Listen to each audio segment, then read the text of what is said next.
welcome to Casual Conversations.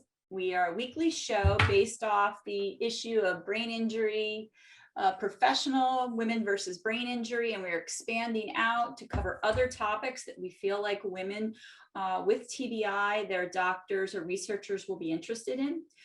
We have had, I think this is our 17th show, and this is hosted by IBIA and NABIS, who is also sponsoring the IBIA World Brain Injury Congress, July 28th to 30th.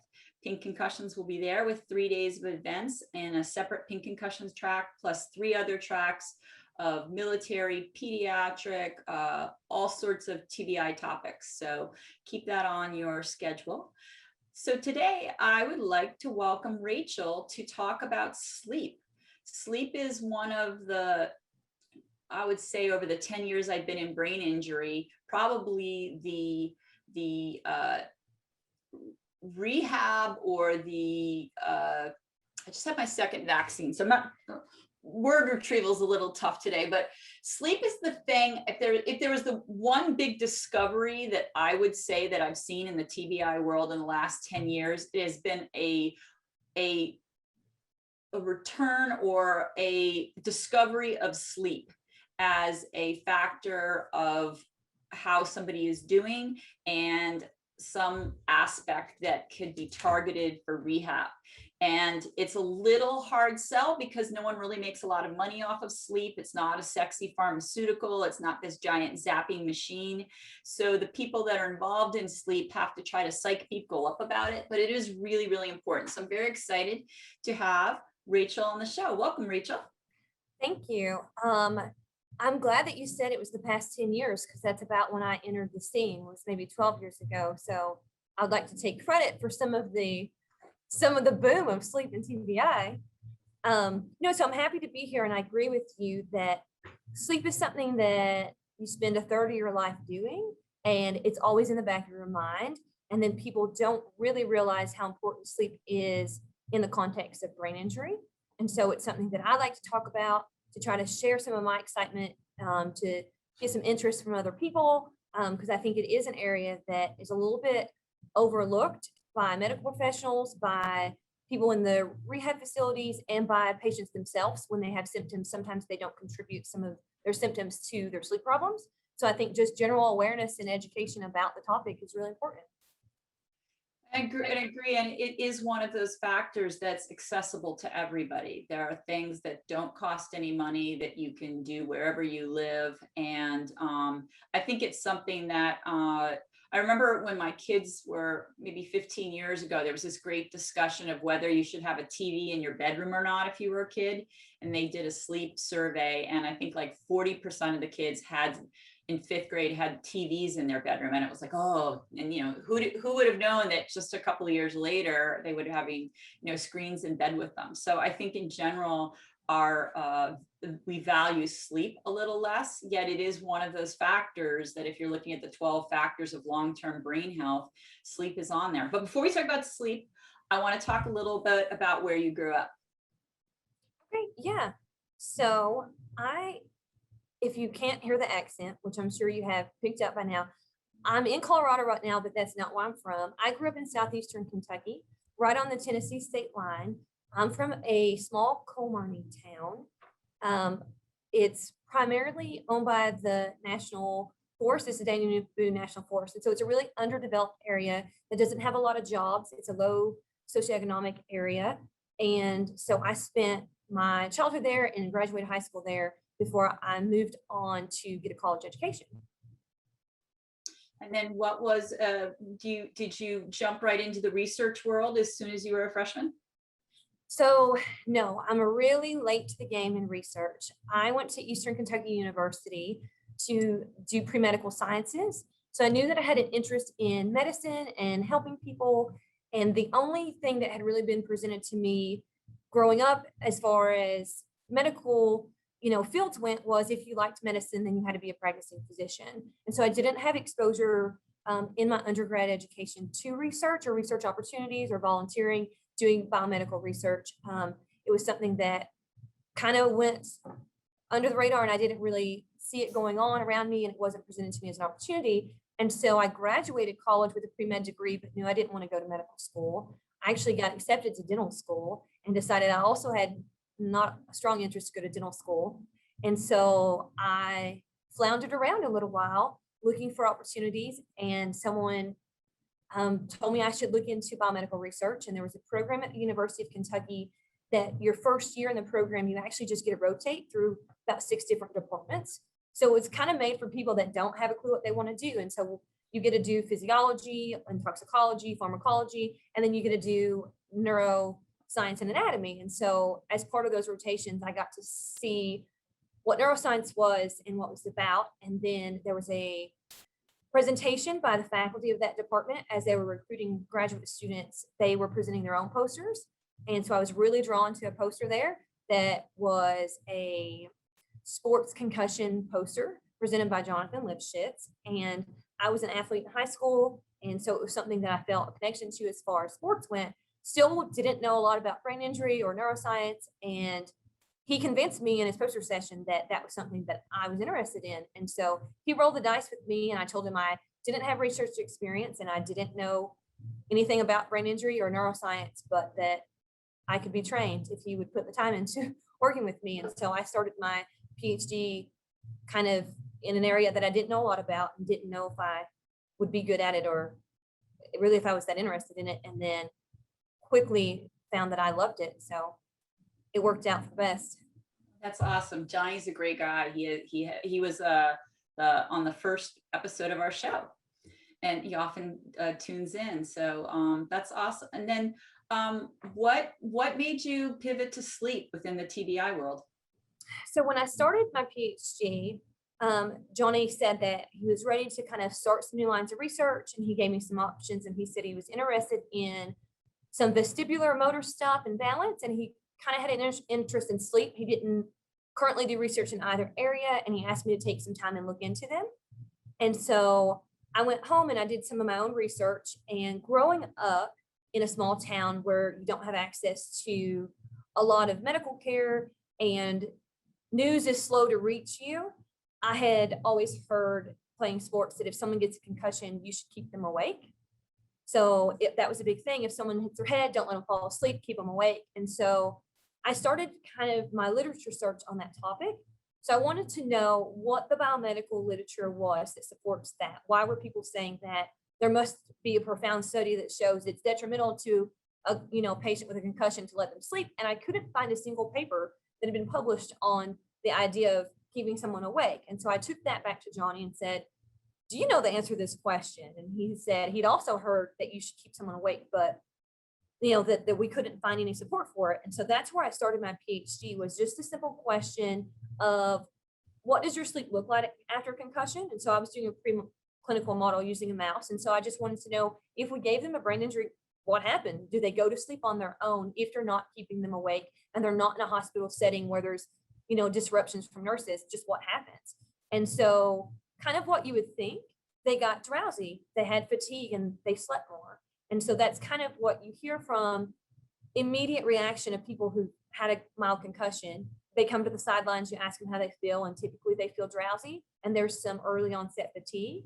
And so that's something that we were able to model in the mouse. And the next set of experiments that I did was the question that I was really interested in: what happens if I just keep them awake? And so for 6 hours, I kept them. Anytime the mouse fell asleep, we woke them up.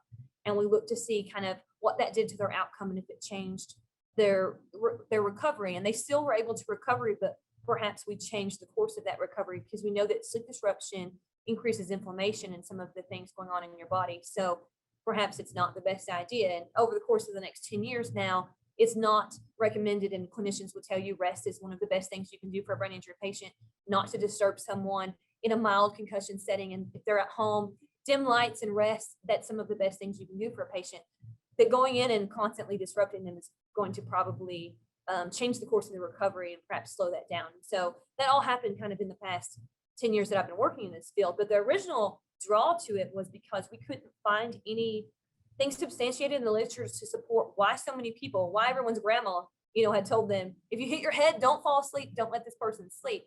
And we know from a clinical standpoint, in a severe case, if there were a brain bleed, you would want to wake that patient up, because it might get to a point where you can no longer wake the patient up because they have an internal bleed that you weren't aware of. And so in a very severe setting, it made sense. If they were being monitored in a hospital setting, why are you waking the patient up? It didn't make sense why that was being prescribed to parents with children who had a simple bump on their head in maybe in a sports game, getting into the car, they hit their head. So in a mild concussion setting, why is that being, told to parents? Turns out it wasn't really clinicians telling them that, it was their neighbors telling them that. And, their Aunt Susan told them that. And so we see that this is just something that was passed down as almost folklore that wasn't substantiated in any biomedical literature. And so that's kind of where we started our journey with sleep and TBI.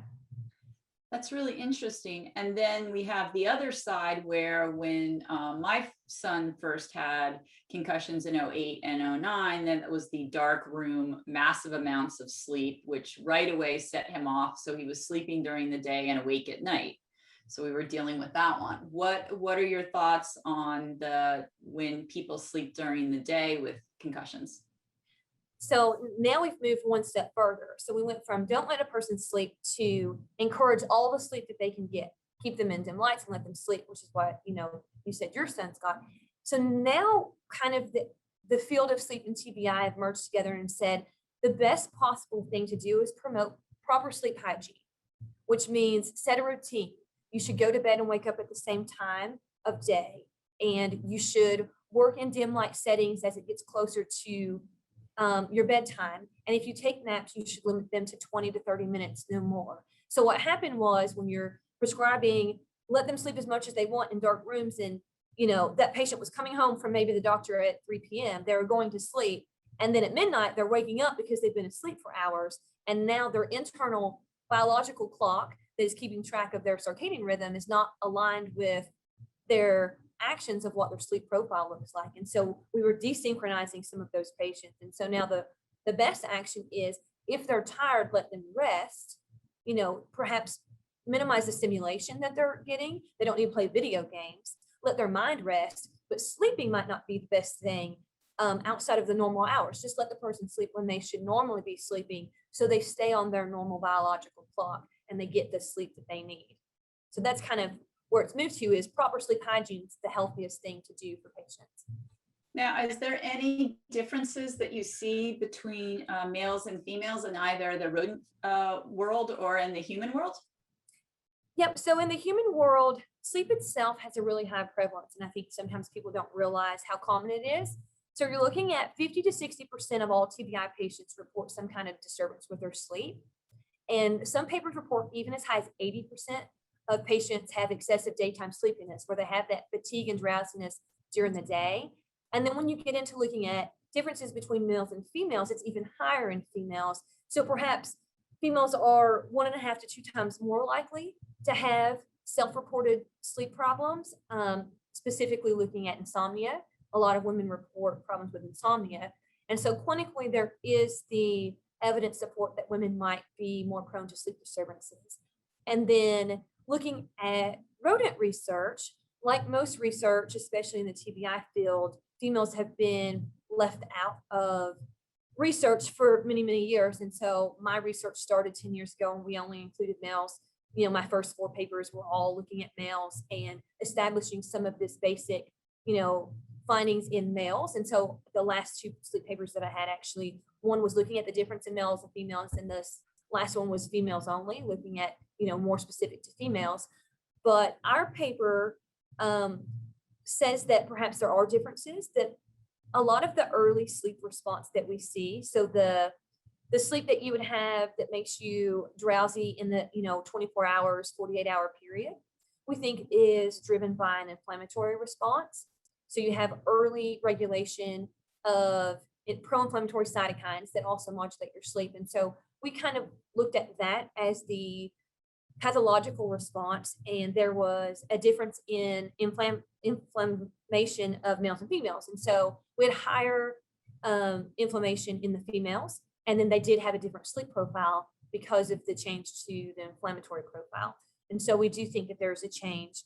A lot of the people that are including females are now doing it as a mixed sex study and not desegregating their data to see if there's a sex response. They're just including females, which is a good start. But I think there's definitely a lot of room to still look at sex-dependent differences in sleep in the TBI population. Now, so we're talking about something that everybody has to do, sleep. It's a universal part of everybody's day, but why in sort of TBI are we focused on? Is there anything we can do about sleep when it is disruptive? Yeah, so one of the reasons that sleep is so important to promote healthy sleep in TBI patients is because the negative consequences of disruptive sleep are really bad. And so it goes beyond just you're going to feel tired and fatigued. There's a lot of health consequences from having poor sleep, and that's in the general population. And then when you confound that with having a brain injury, then you really set yourself up for some health problems. And so one of the things with sleep, with brain injury, is that poor sleep leads you into having higher risk of affective disorders. So your anxiety and depression and irritability are all going to be increased if you're not sleeping well. And that's in the general population, but it's even higher if you have a brain injury because you're already prone to a lot of those symptoms, because those symptoms are also part of the PTSD and your post-concussive syndrome. And so depending on what your population, if it's military or if it's athletes or whatever, you already are at a heightened risk for those. And so when you're sleeping poorly, you're going to be at an even increased risk for those. The other one that people have really started to take notice to is in about 2013, a really big science paper was published looking into a function of sleep that hadn't previously been talked about. And that is that when you're asleep, there's about a 60% increase in the space between your cells and your brain. And so if you think about your body, when you have an infection, you have your lymphatic system, you have your lymph nodes, and you have your lymphatic system. And that the idea is that that clears toxins out of your body. Well, the brain has its own system, which is the glymphatic system. And so the glymphatic system is how your brain clears toxins and waste and neurotoxins. And so what it has to do is basically push fluid. So the cerebral spinal fluid that you have, your CSF, has to be pushed all the way from the outside of your brain through the cells of your brain. And as it moves across the brain, it collects all of that debris. So it uses basically the current as it flows to pull these particles out.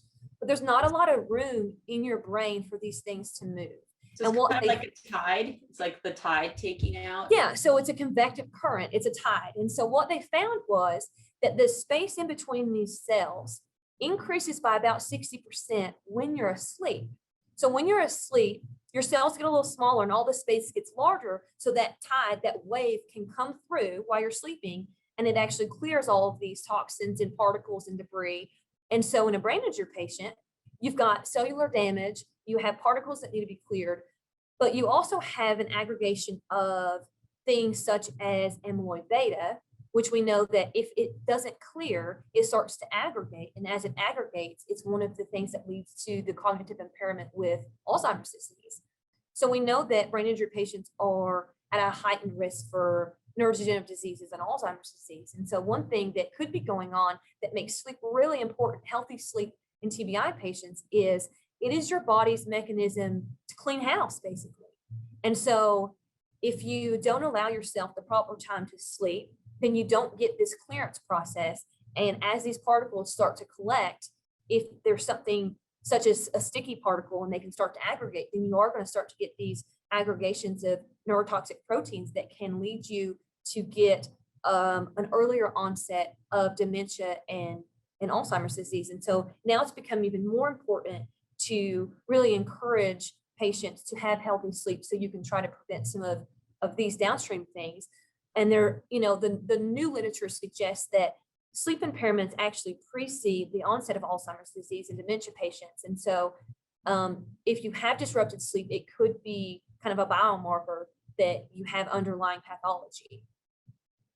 So say that you do have a mild TBI, you're, a month out, your sleep is really off. What can you do? Is there a blood test, a sleep test? What's the protocol to try to figure out for a patient? Yeah, so there's a lot of things you can do, and it kind of depends on the severity of it. And so if you have access to healthcare and you think you have a really severe disruption, one of the things they can do is bring you into a sleep lab. And so they can do polysomnography recordings and look at what your sleep looks like. There are drugs that you can give. There are drugs that help sleep. There are supplements, such as melatonin, that can be given to help you with sleep. And then there are more simple things that if you don't think maybe you're at the point where you need to go to a sleep lab, or you don't have really accessible healthcare, there are things that you can do in your home. And so that's going to be limiting your screen time, limiting the amount of time that you are around blue light, especially in the evening hours, because that blue light stimulates, it suppresses melatonin. You need to start producing melatonin. And as the lights dim and it starts to become dark outside, your body will produce melatonin, which will help lead you into a drowsy feelings and put you to sleep. So if you stay on your computer or you watch Netflix until midnight, your body hasn't recognized that it's dark outside and it hasn't put you into sleep. And so minimizing some of those things is easy to do without, needing to seek out healthcare. Limiting your naps to 20 to 30 minutes. So not taking a 2-hour nap in the middle of the afternoon, really going to help you with sleep. Exercise can help you sleep better at night.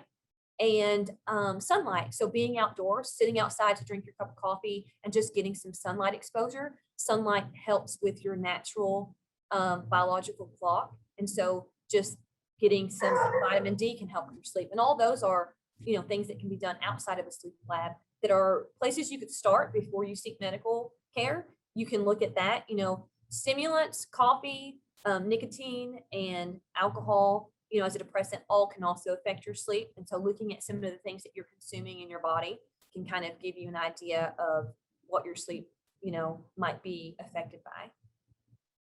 And then what about hormones? What role do hormones play?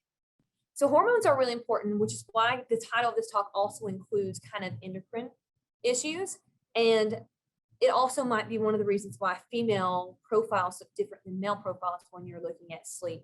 So some of the work that Dr. Ortiz, when Bryce was here, some of the work we're looking at with the juvenile population is the idea that hormones have dual roles as sleep regulatory substances. So growth hormone in children is really important for their development, bone development, growth. It plays a big role in puberty. But if you give growth hormone, it also can induce sleep, and it's produced during sleep, and its relationship with growth hormone, like kind of the series of hormones that play a role in that, all control sleep. And so if you have a child, for instance, that has a concussion who now has growth hormone deficiency. So Bryce's study found that in juveniles, the top endocrine disorder was growth hormone deficiency. So if you've got kids that have concussions that now have growth hormone deficiencies, low growth hormones associated with poor sleep quality. And so you create a cycle where poor sleep now causes hormone disruption, and hormone disruption feeds into poor sleep, and you kind of create this feedback. But other hormones that are also involved in sleep, cortisol with stress. So, if you're extremely stressed, you have a hard time laying down and shutting your mind off. You have a hard time going to sleep. And so part of what that connection, when someone says that they're stressed out and they can't shut their mind off, is because cortisol plays a kind of feedback role with melatonin. And so when cortisol is high, so kind of right before you wake up at night, your cortisol peaks, and it's to make you feel alert and help you wake up. And then it's high throughout the day while melatonin is low. And then in the evenings, your cortisol should start to bottom out and your melatonin should start to increase. And the onset of that melatonin increase is what makes you start to feel fatigue and wants you to go to sleep. But with brain injured patients, some of the work that we've done has shown that there's chronic changes to your cortisol levels. And so if you don't have the bimodal, ebbs and flows of these hormones, say you just are in a deficiency and it's supposed to be stimulating other hormones, you're not getting that feedback into your system. So if your cortisol is always low and it's never high, then there's some problems where your body's not recognizing when it should even be making melatonin. And then female hormones, specifically estrogen, helps you metabolize magnesium, which helps you sleep. And so if you've got females that have low estrogen, low progesterone, these are all going to also cause you to have poor sleep quality.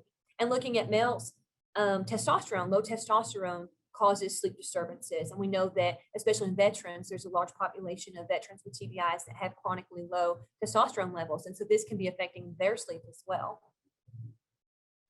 And the advantages of having be a testosterone issue is you can take, or any hormone issue like that is you can either take a replacement or another medication. True.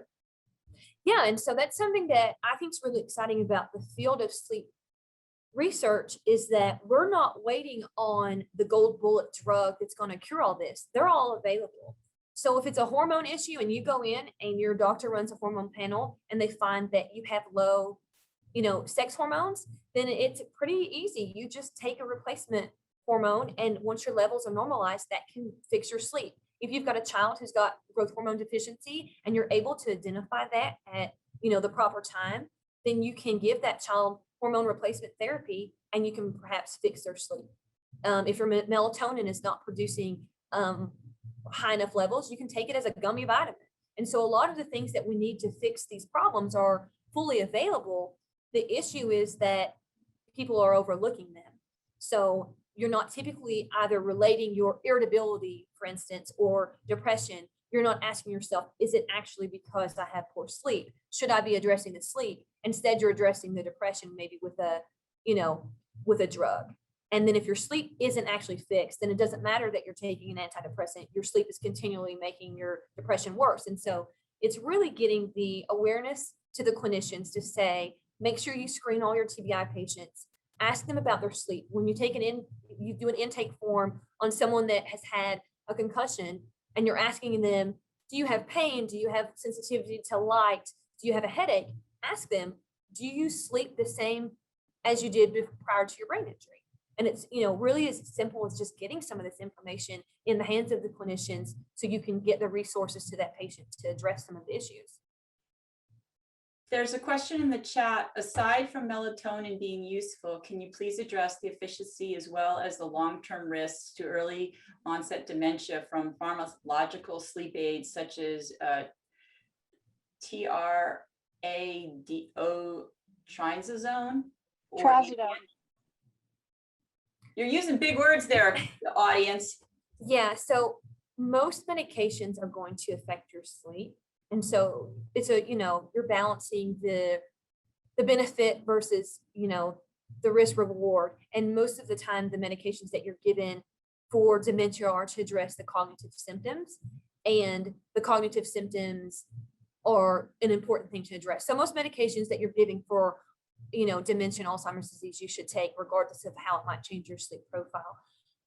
As far as melatonin and making sure you have proper sleep to try to prevent yourself from having early onset neurodegenerative diseases. Melatonin is one of them. Really, a lot of it is going to be non-pharmacological. So it is just getting sunlight, going to bed at the same time, limiting your blue light or wearing blue light filter glasses, because your body is a really powerful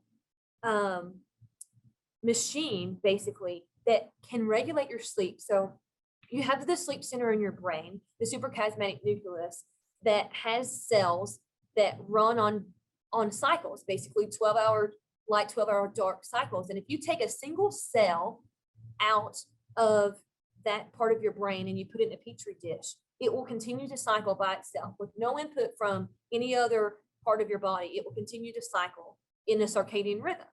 So your body itself has all the machinery it needs. A lot of times what's messing up your sleep is all the external things from your environment that you're doing.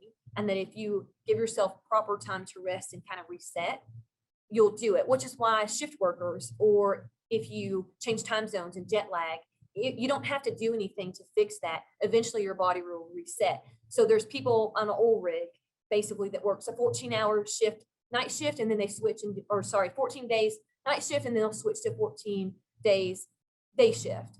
And there's a lot of research that's been done on people that are working similar situations, and nurses, often will switch back and forth. And it takes you about 6 days, but within 6 days, your body can completely switch itself to work night shifts and not have any change to your peak in melatonin, for instance. It can reset itself. And so if your body's capable of resetting itself under those conditions, it should be able to reset itself under an injury condition, as long as you give it the time to reset itself and perhaps look at what you're doing in your environment that might be hindering its ability to just do it itself. But I was going to 6 days. I mean, we are, I want it fixed now, I want it fixed tomorrow, or I'll give you 48 hours type of person. So I can imagine trying to, you're 4 days into it, you haven't adjusted your sleep from sleeping during the day, and people either get anxious or frustrated with the process. So we really do. Would you think if a healthy adult male takes 6 days, would you think that maybe it might even take longer for a female or an adolescent to adjust their sleep? So it could. Typically, adolescents seem to adjust more rapidly to almost any kind of change. They're kind of more easy to adapt. I would say it's fair to say 7 to 10 days. If you've tried to introduce something into your lifestyle and you've given it a week, within a week, you should see a change, because while it takes 6 days for a full response to change your melatonin peak, every single day it shifts. And so you should be getting better and better and better. And on the sixth day, it's reset. And so if you're not seeing some kind of improvement within a week, then it's safe to say this might not be working. Maybe I should, readjust what I'm doing, or seek out a different type of treatment. But there definitely, this isn't the gimme, I need results now with your sleep. It does take some, adjustments that have to be made. And then is there any thought of women as they get through to menopause, where you have a drop in estrogen and sleep in general, and then that on top of brain injury? Yeah, so in general, in the general population, there are changes in sleep in women as their hormones start to change, especially with menopause, because a decrease in those hormones is tied to poor sleep. Women suffer from higher rates of insomnia, and their rates of insomnia are probably related to their hormones. And so insomnia basically just means you have a harder time falling asleep or staying asleep. And so a lot of times you'll have women who have changes in their hormones that say they go to sleep, they feel really tired, and they, maybe they fall asleep, but then every couple hours they wake up, they have to get up and go to the bathroom, they have to stretch their legs, they're having a hard time just staying asleep. And that sleep fragmentation can cause problems. And then when you look at a brain injured patient, there's kind of two things with sleep when you're looking at healthy sleep. So there's sleep continuity, and then there's sleep architecture. And so sleep continuity is what I'm talking about with insomnia. It's basically, can you go to sleep and stay asleep? And then your sleep architecture is when you're looking at your non-REM sleep and your REM sleep, and what phase of sleep you're in. And so they're kind of two separate things. So you could be having, for instance, in our juvenile research, we found that there's a decrease in REM sleep after brain injury in juveniles. And so that's one important finding. So what's going on when that person's asleep? Are they in slow wave sleep, which is kind of when that restoration takes place? Slow wave sleep allows for some of that clearance. REM sleep is kind of where you're dreaming, and that has memory and learning, implications while you're in REM sleep. So is that person cycling through the phases of sleep correctly versus how much sleep, the sleep quantity, there's a quantity versus quality, and all that's really important. And so with insomnia and hormones in women, they probably are, while their quantity of sleep might total, they might get 7 hours. If it's really disrupted and broken up, then they're still not going to feel rested when they wake up. And that is going to probably be a direct implication to a decrease in some of their hormones, because those hormones do play a role in how well you maintain your sleep state throughout the night.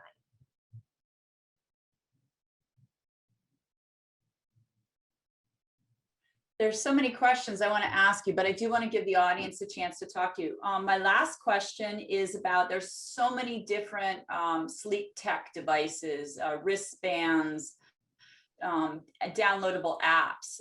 What value do you find in the various ones that are out there? So this is probably, to me, the most exciting part about sleep research, and where I really get excited about this research is that we've moved to a society that has easy access to technology. And so it's not unusual for people to have multiple recording devices. They might have a smartwatch, they have a program on their phone that's measuring their sleep. And so on a daily basis, people are collecting thousands of data points that they're not doing anything with. So they're perhaps just, maybe the next morning they hit the app, they open it and say, oh, got 7 hours. That's all they're doing. They're not looking at all that data. And so I'm really interested as a researcher in what could we be doing with that data and how is it something we could utilize for precision medicine. So when you think about precision medicine, sleep is something that is very personal. Some people only need 6 hours of sleep. Genetically, 6 hours is all they need. Some people need 9 hours of sleep. Some people are early risers. Some people are night owls. And that's kind of part of your genetics. And so sleep's very personalized, which means that there's room for personalized medicine. And so what I would like to do is look at how sleep might be a bioindicator or a biomarker of underlying physiology, pathophysiology, that means that there's something wrong with your body. So for instance, I think that there's a way to say, if I'm still drowsy 3 days after my concussion, that drowsiness is probably caused by an underlying pathology. My research specifically is looking at inflammation. And so if the inflammatory profile is still heightened, your sleep is still disrupted. And as long as your sleep is still disrupted, you should probably not return to play or return to active duty if you're in the military. And so what I'm interested in is, in sports, for instance, you're doing sideline tests. You do preseason cognitive tests of your athletes. And as part of your concussion protocol, you're measuring, cognitive, how fast can they do tests? What's their speed? What's their cognition look like? And that's part of how you're making the decision whether or not an athlete can return to play. But I know talking to athletes and veterans, they often lie on these tests. They try to do poorly because they want to be able to continue to play or continue to work alongside of their military personnel. And so sleep is something that cannot be faked. You can't fake your sleep profile. And so I think it's a really cost-effective thing that can be done is you give your athletes Fitbits or smartwatches that are, maybe owned by the school. You give them to their players and you measure a week of sleep and you have that individual player's personalized sleep profile. And if you think they've had a potential concussion in the game, then you give them that Fitbit back and you measure a week of their sleep. And if their sleep has gone back to normal, then perhaps they're ready to enter the game. They can go back into, the concussion protocol and go back to playing in sports. However, if they still have disrupted sleep, then this is something that we can use as an indicator. Then they probably still have physiological processes going on that are dangerous for them to take a second hit. One of the studies I've done in mice was I gave a brain injury. While their sleep was disrupted from that brain injury, I gave them a second brain injury.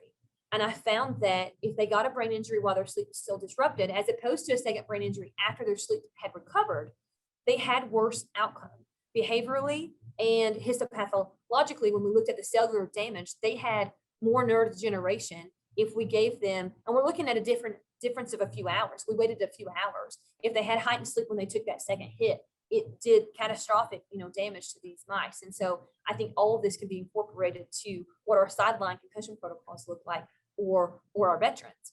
So this lack of sleep could increase that window of vulnerability where we're looking for a second injury, compounding recovery time. There's so many questions. There's so many great questions here. I also want to give people a chance to talk. Deneen Brooks asked, could you discuss the impact of nutrition and exercise on sleeping? You mentioned exercise before. Does nutrition have any impact? And sleep the dyslexic in me, APPS recommendations. And Deneen, if I messed that up, please unmic and share if I got your question correct, please.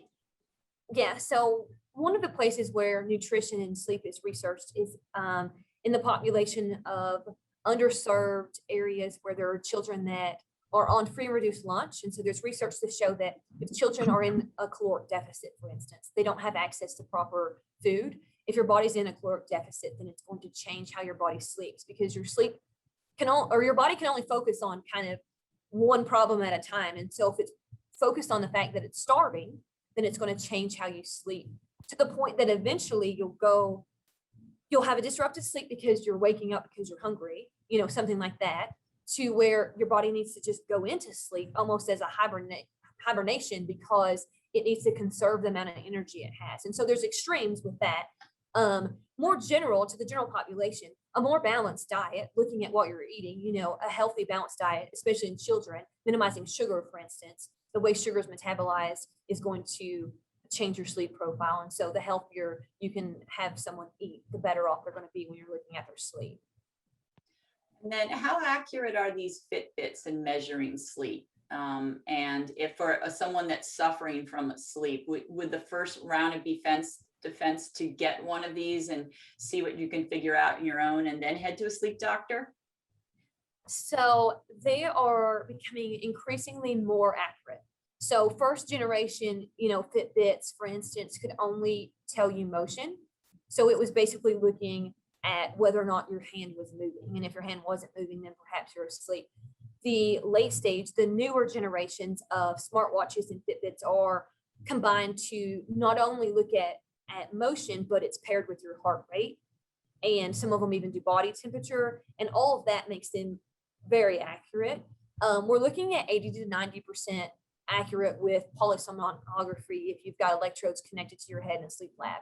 And so there are details that you're going to miss, but if you want a broad stroke, if you just want a general idea, they are pretty accurate and will give you a decent idea of what your sleep profile looks like.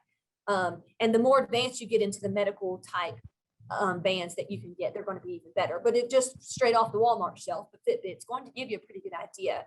And I would say if you want to start with just looking at your own sleep and keeping a sleep diary, that's going to be helpful if you do decide to seek medical care. If you can go in and say, I've monitored my sleep over the past 2 weeks. Here's my sleep diary where I've said, if I've had anything that day that I think might change my sleep, I, had a really hard day at work and I had a high stress meeting and then I didn't sleep well that night, and you've made some associations that you can give your doctor, that's going to be helpful. That would help them if they wanted to do maybe a hormone panel. There's hundreds and thousands of hormones. Where do you start? So sleep diaries are a good way, paired with recordings that you're taking on your own, to give your doctor a kind of an idea where to start, because it's such a broad area.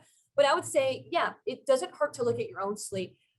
If you have severe sleep, there's such negative health effects that I wouldn't let that go on too long without seeking some kind of care from a physician. Thank you. And now we're going to unmic. Nat Dean has had his hand up. Would you like to unmic and ask your question to Rachel? Hi. Hi, Nat. Her hand. Her hand. Oh, hi. So I was trying to remember whether it was Natalie or Nathan. Apologize. It's Nat. I know it's unusual.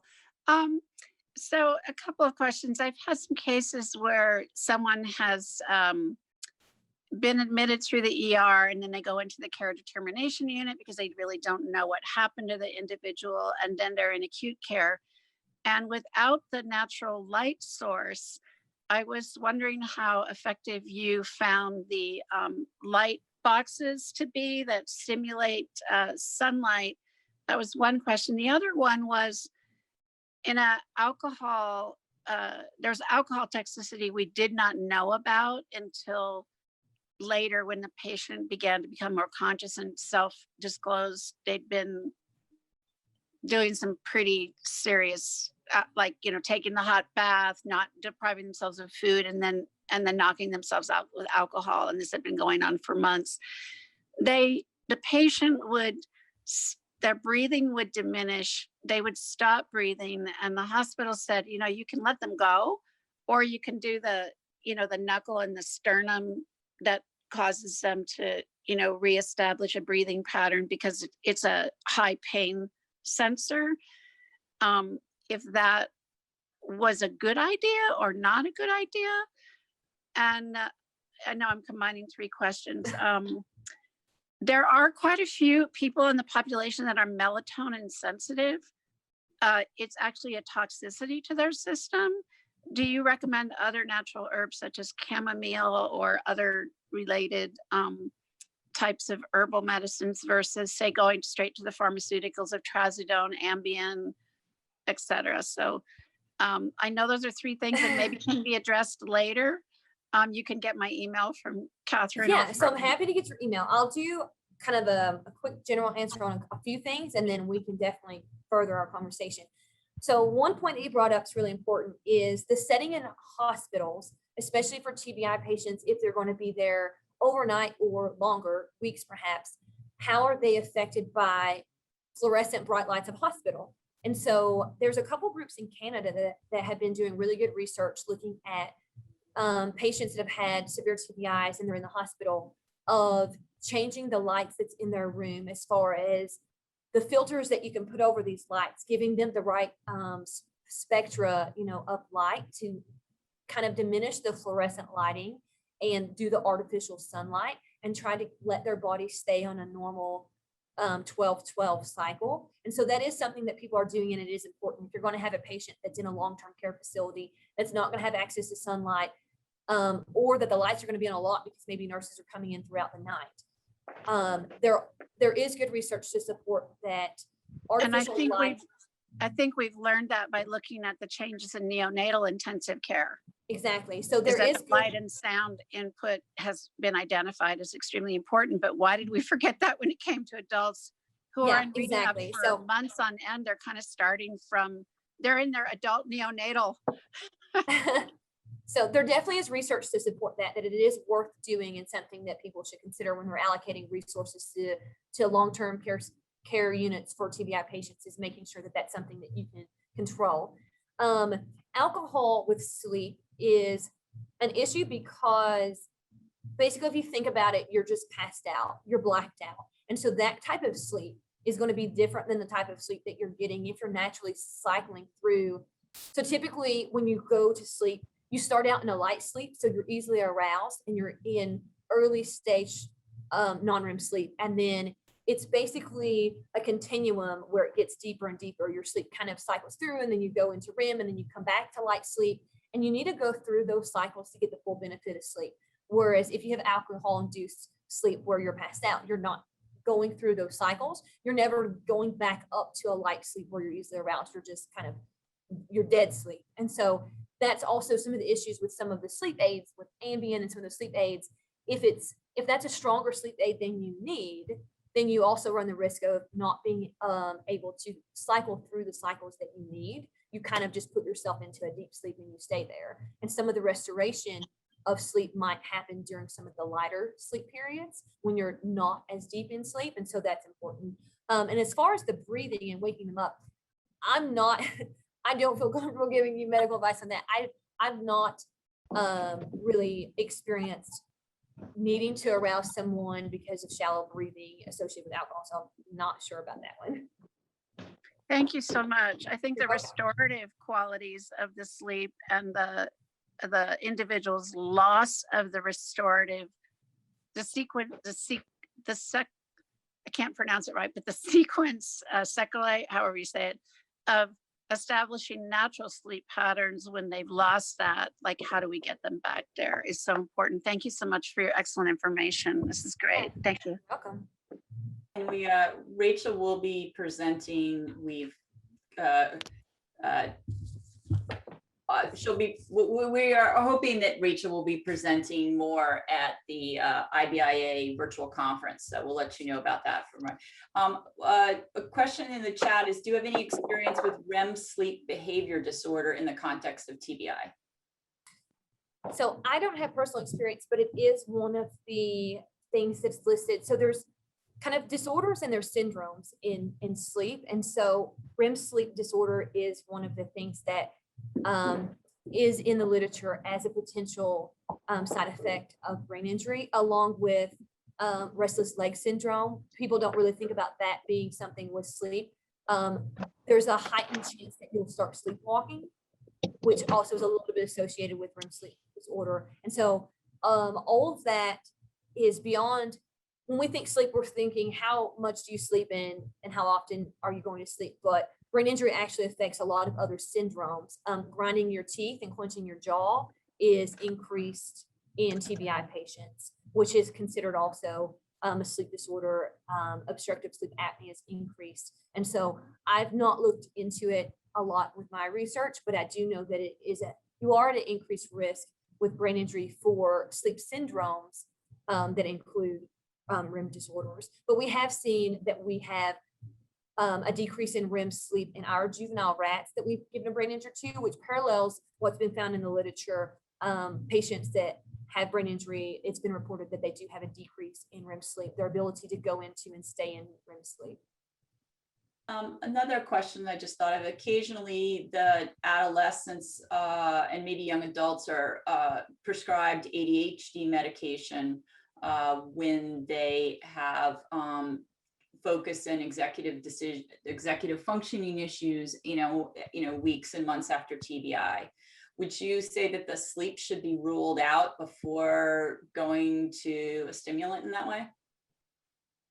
I think that the juvenile population is extremely tricky because puberty itself looks like a lot of symptoms that are associated with concussive symptoms. And so a lot of things are masking itself, which is why I think that some of the endocrine stuff in early juveniles is overlooked, because their symptoms, parents think they're just in puberty, but they're actually having problems with some of their hormones. And so in a juvenile, I would do an endocrine panel. I would look at their hormone levels, and I would probably also look at their sleep before I prescribed a long-term stimulant, just to be sure that one of those, because poor sleep could lead to problems with attention. If you have excessive daytime sleepiness, which is the number one sleep disturbance after brain injury. So if you have excessive daytime sleepiness, it's going to also cause you to have a hard time holding your attention span and focusing. And so I think there's definitely a direct correlation between sleep and being able to pay attention and focus. And so I would rule that out in a child. If it were me, I would rule that out before I put them on a long-term stimulant. Thank you. Mark, you on mic. Do you have a question? It was an unintentional. Does anyone else have a question?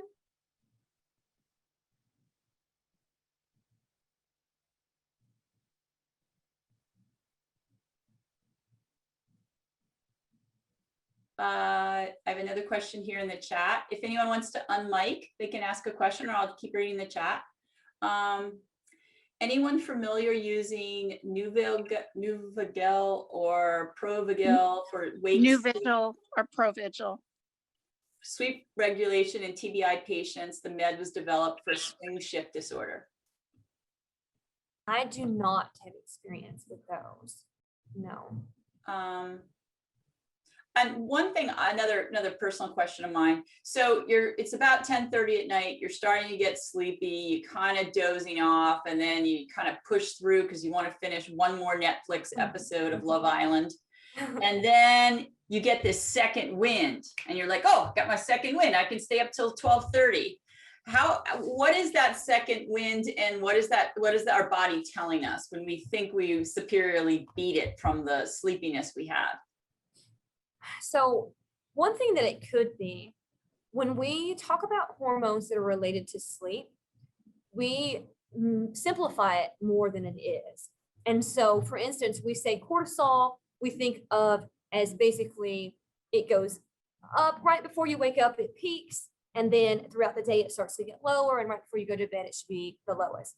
But if you actually looked at cortisol, for instance, it looks like this. All day long, it's pulsatile. And so there's actually hourly peaks in your cortisol. And so while the overall height should be right before you wake up, it also has hourly kind of spikes. And so one thing could be, if your melatonin, for instance, hasn't kicked in because you've been on your screen and you've kind of fought off the drowsiness and you catch a second wind, it could be that you've hit your kind of hourly peak, the pulsatile increase that you see with, for instance, maybe cortisol. And so there are hormones that, while they're doing fluctuations, kind of, peaks and flows largely throughout the day, each hour they're also doing kind of mini spikes. And so you could have just gotten a spike of that, and that's giving you a little bit of a refreshing feeling, like you could stay up a little longer, but you should always fight that urge. And if it's bedtime, you should go to sleep. Almost more. You guys are being very, very verbose in the word section. Text. It's amazing that I just cannot find my words today. I joined late, may have missed. What is your time frame or indication for doing an endocrine panel post concussion, and for adults, what is the panel you're using? So given that someone has access to healthcare, which not everybody does, and they can get an endocrine panel, when do you think would be an ideal time to do that post mild TBI? Yeah, so I'm not a clinician, so I don't want to give too much medical advice, but based on some of the research that we had, within a couple years of our juveniles, they had full onset endocrine disorders, basically. And so I think it needs to be something that's done earlier on. I think that you can't do it too early. So I wouldn't do it a week after, right? So if it's too early, your body's not kind of reset itself, and you're going to have a lot of things going on all at once right after a brain injury. So it's something that I would think you'd want to go back more like a month after, perhaps. But I'll always ask your clinician. But I would say don't let it go too far. Don't let it go years later. You want to do it, before the year mark for sure, but not in the first couple of days either. You need to let yourself kind of come back to find what your baseline is. And a lot of the hormones, as far as preclinical research go, they get lower over time.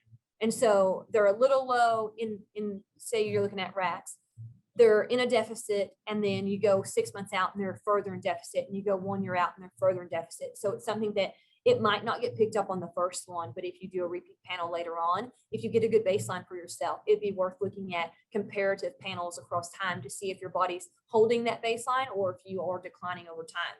For instance, with women with aging, your hormones are going to be changing over time with age anyway. And so if you know what your own personal baseline is, you can tell if they're declining over time.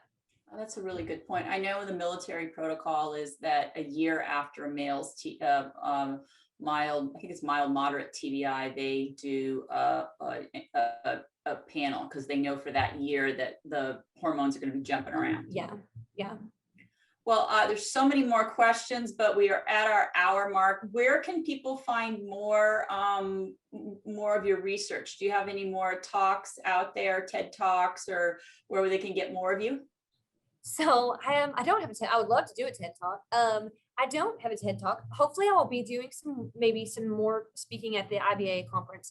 I am speaking at the National Neurotrauma Symposium this summer on some sleep and inflammation work that I've done. And so I am scheduled as a speaker there. And then my papers are online. If you search my name and sleep and TBI kind of as the keywords, a lot of the research will come up. And we do have some more clinical work that we're doing. And so some more papers are going to be coming out. I am very open to corresponding by email. So if someone has a question that didn't get addressed today, or they just really want to talk about it, I love to talk. So if you want to reach out to me, I'm happy to set up a phone call or answer your emails or try to send you resources. I am on Twitter. So you can follow me on Twitter if you would like. I'm not on Facebook, unfortunately. I'm not really great, but my Twitter handle is @ and then my first name, RACHEL, ROWE, and then PHX. I started it when I was in Phoenix. Yeah. So it's PHX. Okay. And so I do try to put some papers when I find interesting papers, put them on there. Other than that, yeah, I'll keep putting in for symposiums and try to get talks so people can get some of this information. But proper sleep hygiene is going to be your friend. It's what I recommend, and I think it's what people really need to work toward. Well, I really appreciate you doing this research and coming on and talking, and sleep just keeps coming back to the value of it for patients. It's not sexy. It's not, doesn't make anybody a ton of money, but I really do think it's the key. And it seems like all roads lead to sleep. So thank you for your time. And we'll send out a link to your email and to your notes. And this video will probably be online in about 4 days. All the other videos that, all the other shows that we've done are now on the YouTube channel. If you go into YouTube and you type Pink Concussions, we have a channel with all the videos. So thank you all for coming. I know there's a lot to do, especially as we start to open up. So appreciate you still showing up for the show. Thank you, Rachel. Do you have any last words that you'd like to share?